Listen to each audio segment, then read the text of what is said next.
So good morning, everyone, to this webinar about Epicor Financial Planner. So it's a Coffee on Us webinar series that MIS is arranging, and we are a participant here, and we will talk about Epicor Financial Planner. So it will be two from us.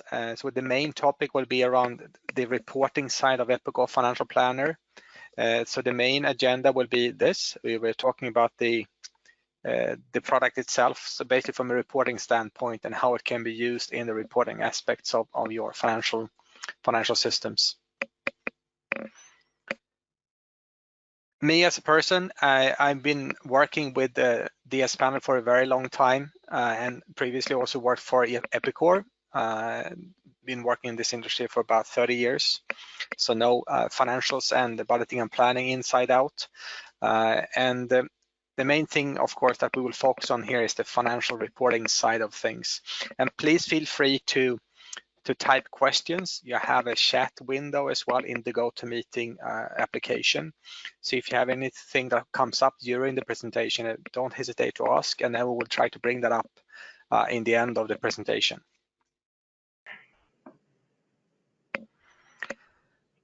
So where do we see that the financial reporting are falling short? There are a few things that we see that stands out. That there are not all the financial statements are always correct. I mean, the problem with this is that even if it's done in good faith, everything doesn't really always work in the way you want, and that's not necessarily that you have decided that way, but it doesn't always come out the way you want. The other thing we see is the way of using metrics and so on. So even if you define the metrics in a good way and you have the comparison between the companies and you have the judgment calls in how you want to calculate, it still doesn't come out and value your company correctly, and it doesn't come out and value maybe the departments correctly because you have the wrong metrics and doesn't have the way of measuring things. The other thing we see that is happening on a regular basis is that people actually enter errors into the reports and things actually not by accident, actually intentionally. They actually create things, a manager or executive roles, they enter errors into the system not by accident. And the problem is that it's extremely hard to find these things in a system many times. The other thing is it has become less relevant to use the old style of reports because it doesn't follow the way you need to do business today. So you need to find smarter ways of producing the reports and smarter ways of handling the reporting side of it. So you need to find new ways of accessing data and running things. Please mute all your phones if you can. Yeah.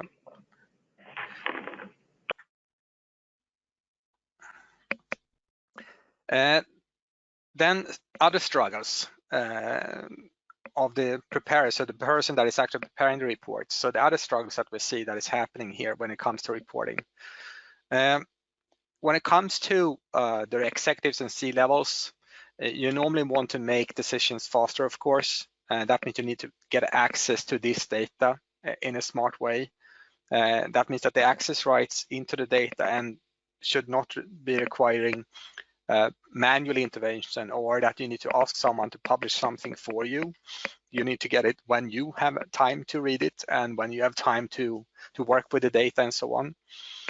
So how can I get those metrics into the system and see to that I get access to the things I want whenever I want to work with it?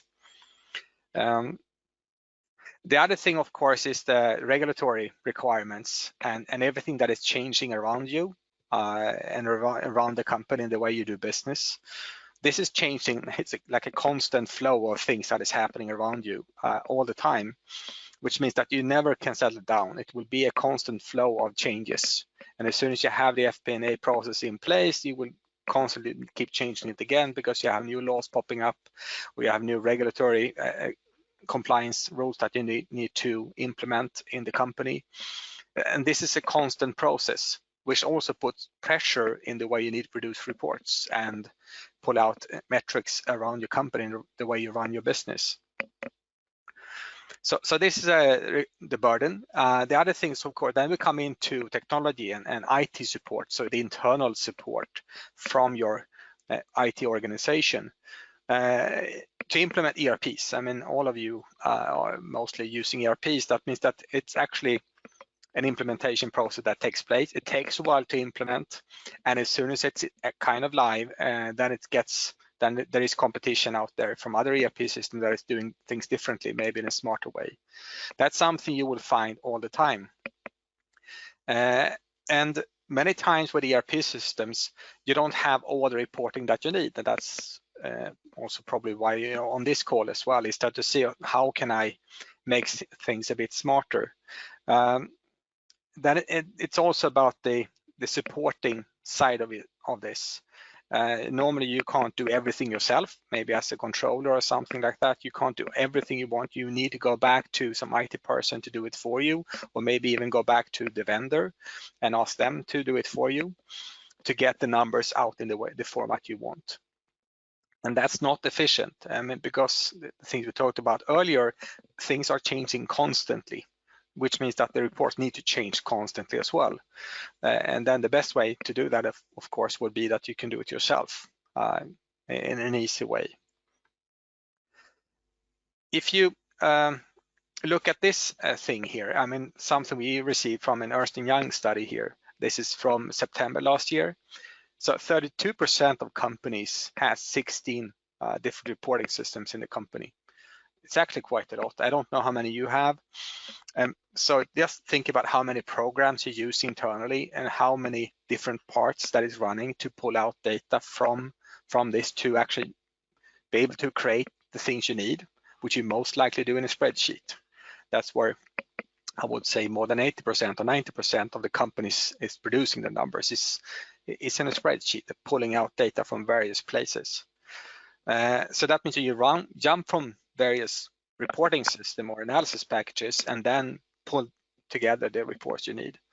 That's a very common trick to get your work done, of course. The other issue with this is bad data. And this is not necessarily that the system are producing bad data. The problem is that you're not talking about the same things all the time. So some of the data comes out from maybe from an ERP system. Then you have some data coming out from a CRM system, and then you have an HR system, and then you have some other maybe logistical systems that have different setups that analyze the data in different ways.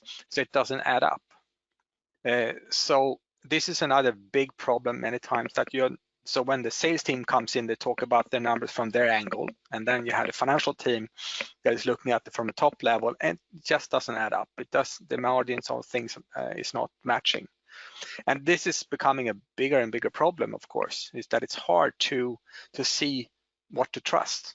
What numbers should you actually follow? As long as you have a larger revenue, that's never a problem, and then you get on with your day anyway. But if you want to go in and be competitive, this starts to become a big problem. And the same thing with input of data. Because again, if you don't standardize on how the data should look like that you work with, then it's difficult because you can't share, you don't have a common understanding of your business across the whole company. You're speaking about different things. So what is EFP doing in this context? So mainly we are like a CPM, so corporate performance management system, but from a reporting standpoint, it's an add-on to Epicor ERP. So we integrate with all the ERP versions, if you like. So Epicor ERP, cloud, on-prem, and so on, enterprise and iScala. We do all the analysis and reporting directly, both browser-based and in Excel. And you don't have to choose. It's something that you can select when you work with it. So sometimes maybe you work in browser and sometimes you work in Excel, depending on where you are. It's always the same data. And that's kind of the key thing here. So the key problems that we try to solve when it comes to reporting things, if you think about manual handling, all the manual handling that I talked about, it will not be manual anymore, because we pull out the data from your source systems. So that means that an account is an account, a customer is a customer, actuals is actuals, budget is budget across everything. So it will be much easier to collaborate. Find errors, because you don't have summary errors. I don't know how many times I've seen complex Excel spreadsheets with a lot of lookup tables. That is super cool, but it's extremely hard to find and trace errors in these if it calculates or aggregates numbers incorrectly. So here it will be done automatically.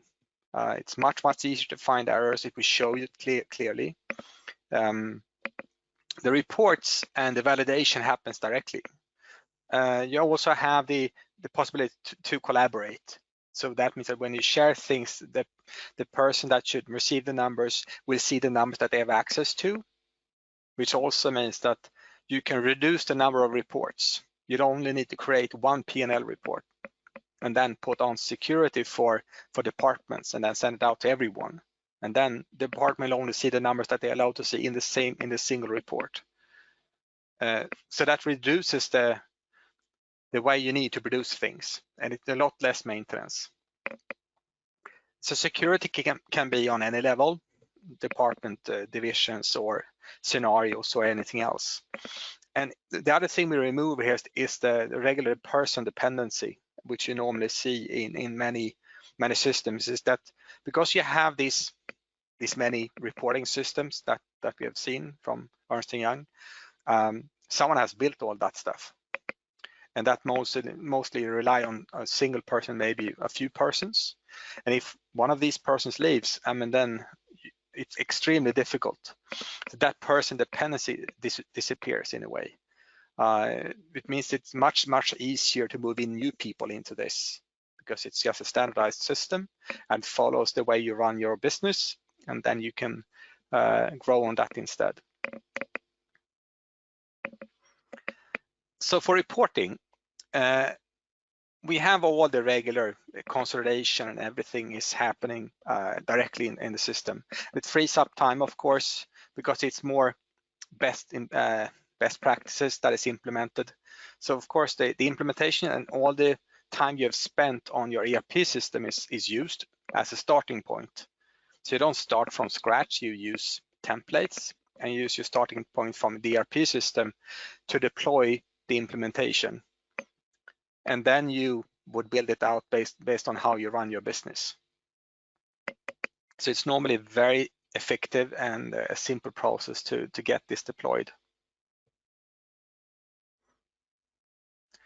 As I said, you don't have to pick the user interface. It can be Excel and browser, which also means that the way we see it, most customers tend to stay in Excel for the financial team, but then when it goes out to the organization, maybe they prefer the browser. And it doesn't really matter what you pick. Both works equally good. It's the same data all the time. The benefit, of course, with Excel is that it has a lot more design things inside, because it is Excel. All features of Excel can be used. There is nothing switched off. So all the slice and dice and formatting and chart bars and so on can be used. It's just that the data you work with will come from the EFP database, secured. It's not stored on the spreadsheet.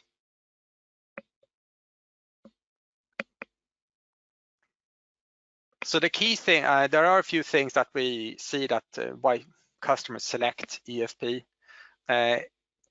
Thing I repeat all the time here is that we deliver the correct and relevant information. So because it's consistent across the whole system, so it's easier to collaborate here.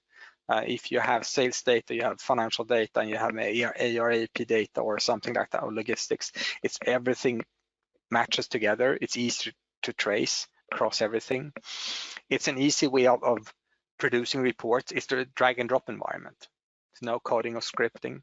It will know things like year-to-date, rolling 12, rolling 6, and so forth. You don't have to pick that. If I want to see previous year, click -1 year, and then you get the number. There's no calculations and things like that needed in a spreadsheet. You can handle very complex business models in here. Again, that you can grow and extend the business model in the way you want to measure your company. You can extend that yourself.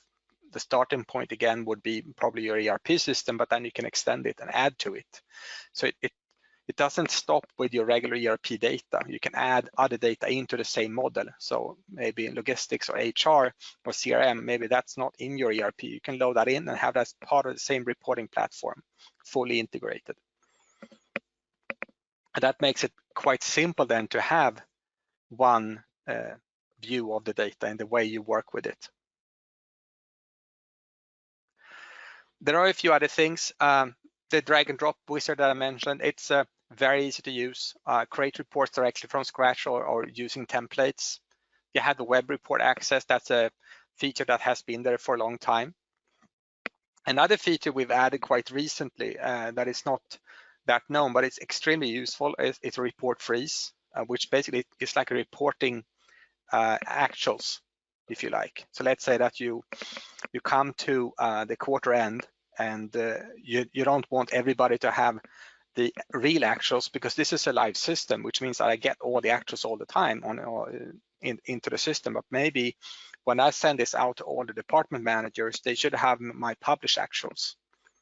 Then you can work with something called a report freeze. And that means you freeze the actuals at a certain point. This is the one that goes out. This is where they have access, but they still have full drill around capabilities, can drill down to invoice level details and everything, but for that frozen state.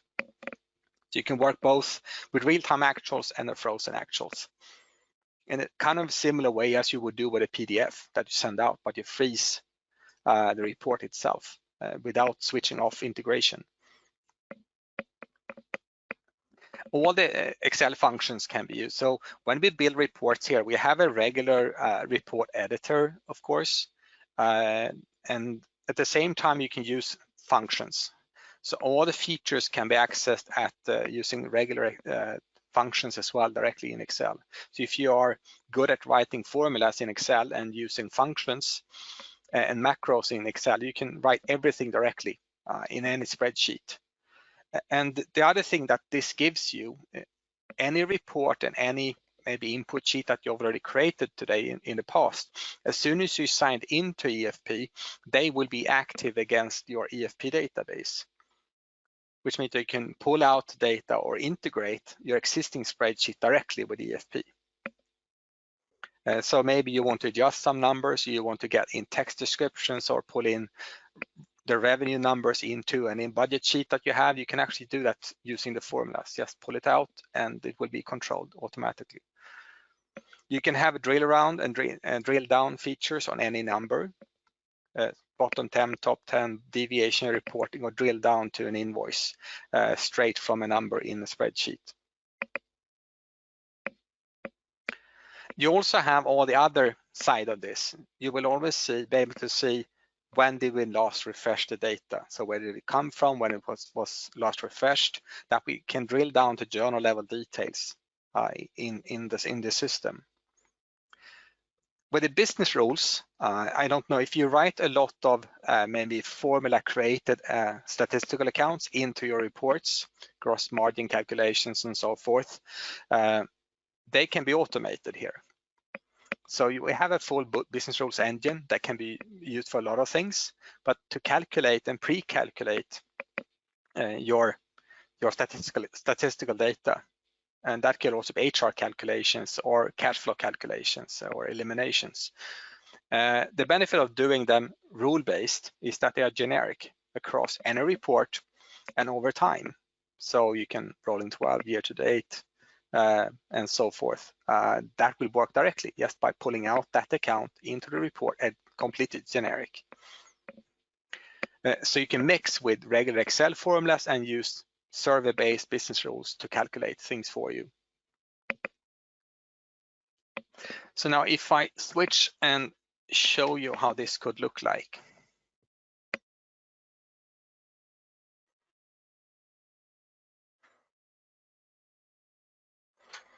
Okay, so I will start from the browser actually. Sorry, go to full screen here.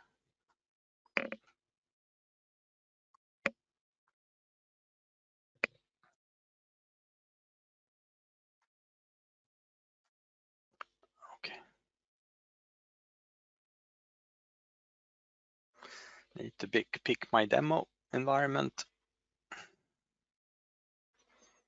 This is me. So this is a normal starting page. Could be when you sign in to the dashboard. So it's personalized.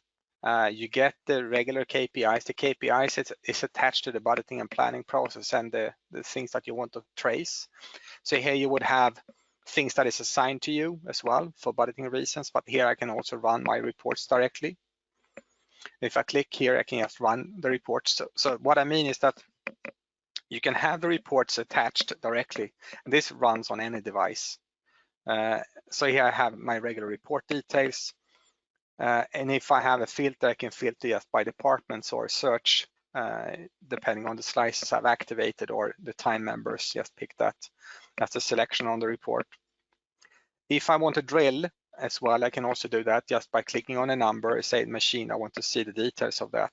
Then I can drill directly into journal level details on that line. And right now this is these details, and this is one journal. I can click on the journal and see the exact journal coming back from Epicor. And this is something you can do on any report, anywhere basically. And again, if I'm only allowed to see one division, this will be pre-filtered automatically. So I can't get to details I don't have access to. So again, that's the same thing. All the access rights always apply. If I switch to another user, now I'm administrator. When you're an administrator, you can actually act as another user, which means that the support things I talked about becomes easier because I can then act as Scott here and I can see exactly what he would see. And he might have completely different rights, different KPIs attached to him, and he will see his tasks, and the report is the same, but the numbers will be filtered based on his access rights. So I don't need to do anything, don't need to create additional reports, just have the same report, run it, and you see that the whole page here has been reduced because this is what he has access to. Let me switch from here and go to Excel and stick with reporting side of this. Okay, so if I sign out just to start a clean Excel sheet. So I start regular Excel. So you see that I have a regular add-in here. And then I log on. I run that against the cloud instance, the same instance that I'm using from the browser. And then I sign in with my credentials. Give me access to the system, of course. So then I'm just signed in. And then you see that I get a small ribbon here that basically shows me the data I have access to. And here I can access all the data in the system, which means that if I have other spreadsheets running, they will now be live against the EFP database. If I go in and just open a report here, I can just open a regular net income.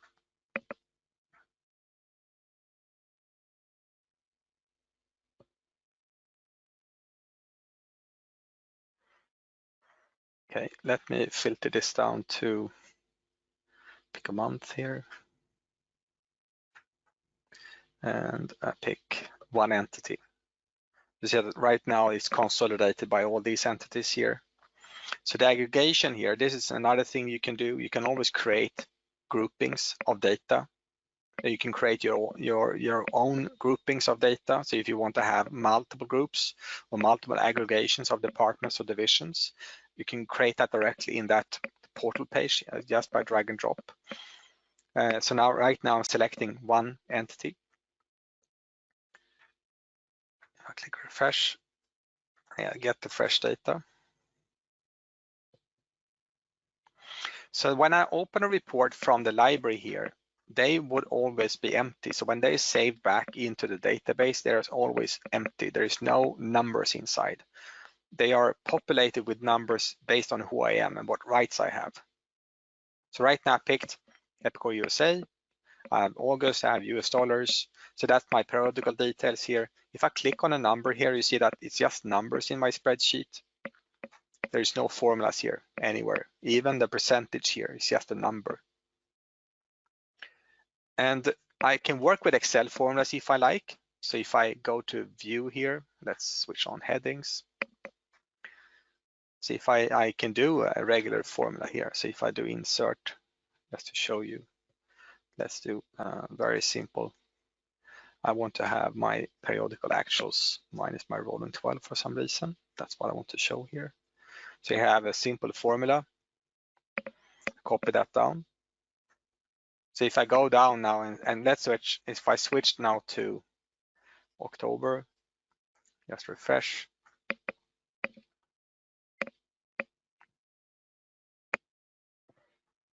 See that the formula is following. So I can insert and work with regular Excel formulas if I like, or I can use the EFP calculations of formulas. So we don't switch off any features at all. And this is a regular plain spreadsheet file. So if I do file, save as here, and put it on my desktop, and so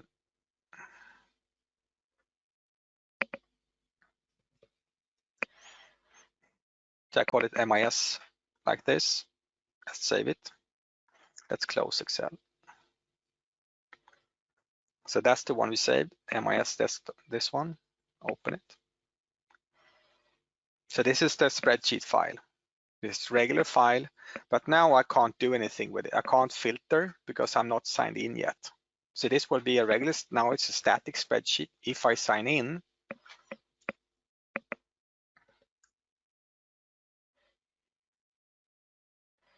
okay, now I'm signed in. Let's switch this to, go back to July here, refresh.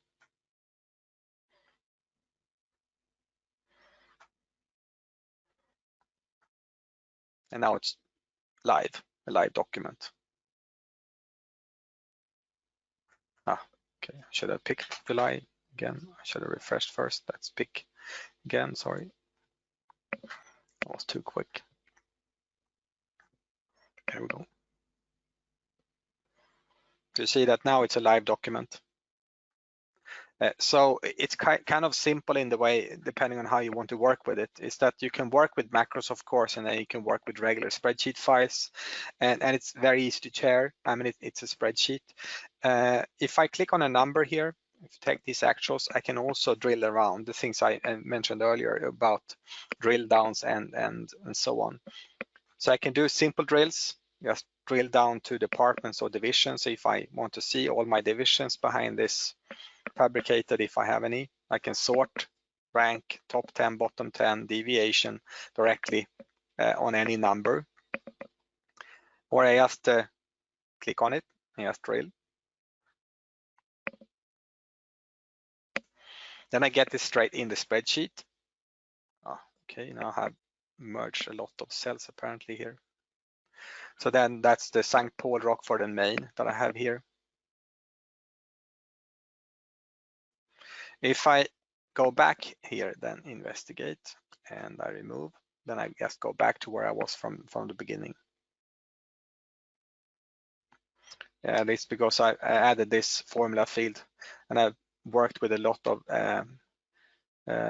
join this column here, so that's why it's complaining a bit. The numbers are okay. If I then right click here again, I can also go back into the source. So let's say I want to see the journal level details of that number. I want to see how it was booked in Epicor. Just click on it and then drill down to details.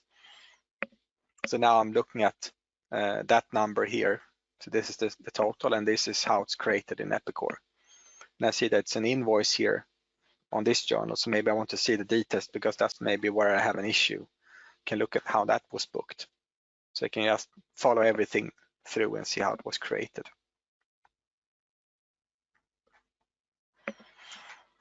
To create a report, if I go to a blank spreadsheet here, it is the settings from here that drives what I see. So if I switch this to actuals here, so that's my starting point, and I run something called a report wizard here. And I say I want to have my accounts on row, I want to have time on columns. Okay, and then I get nothing. That was not my intention. I count, pick, and the currency should be something. Let's see. I need to pick some more selections here. That's the reason. So I get some data.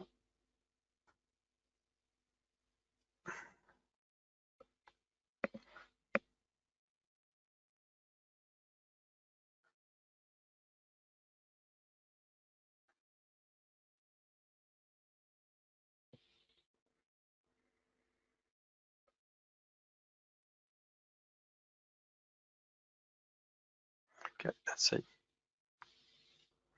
So here we have some numbers coming through, because now it starts with July here. Let's pick the whole year. So now it shows me this quarter at quarterly level. If I change this to text here, you will see that the total here is actually 2017.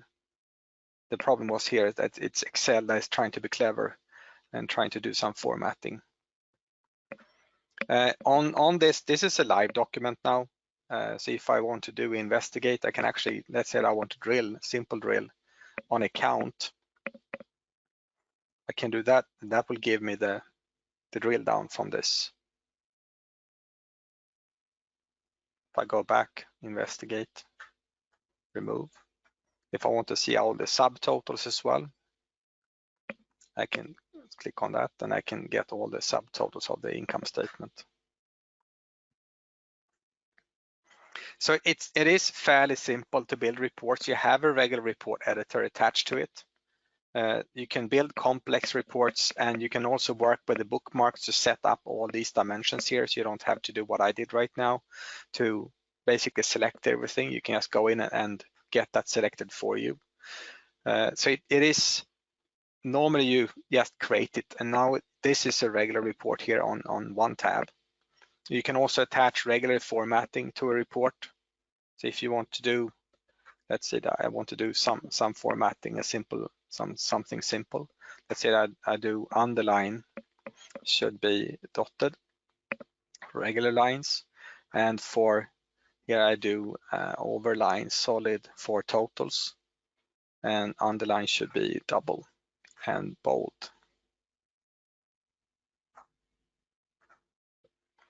And I also want to, so then I just click on that. Then you see that now I get some formatting done for this. And the reason why it only shows on the first one, this is an investigate. I can tell the system to do the expand directly, include all levels. So that's my report. A bit ugly formatting, but you see that what I'm doing, just quite simple way, just getting the data out and just producing the numbers. If I want to apply Excel formatting, that's also possible. So I can just clear, if I want to clear everything here. It's my clear contents, and I want to clear, where's my home, clear formats. So I clear everything. So now everything is gone. If I go back to this and just click refresh now, you see that it just comes back using the formatting and applies whatever you have from the report editor, because it is just a spreadsheet file. And if I do save as, it will be saved as. It's kind of simple that way. You can of course then create regular advanced reports that is like analysis style and everything else. It doesn't really matter. So all the regular design possibilities are valid in here. And then if you want to use graphs, charts, and everything else in Excel, just use it. And there is nothing that is switched off here. Okay.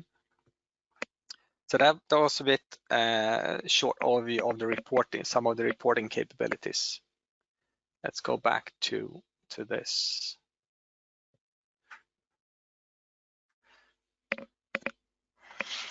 We have quite a lot of customers that is using the system, and they are basically across all the industries. There is no fixed industry really. I mean, all customers or all companies normally need reporting in one way or another.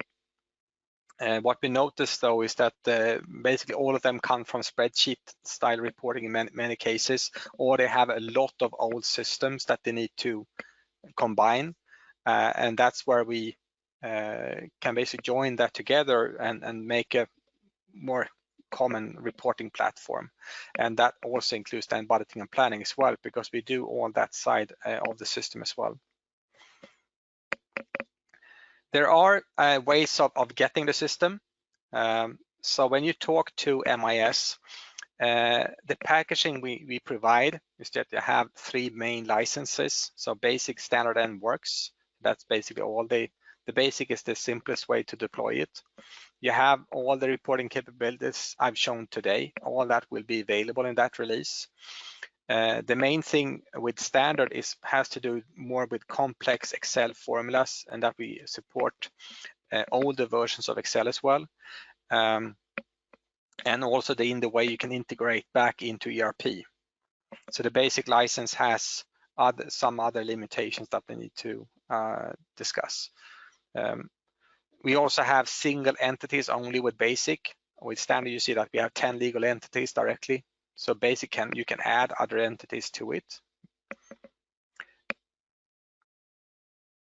We also have a trial license possibility. So you can always go back to MIS and ask them. That means we have can set up a trial setup.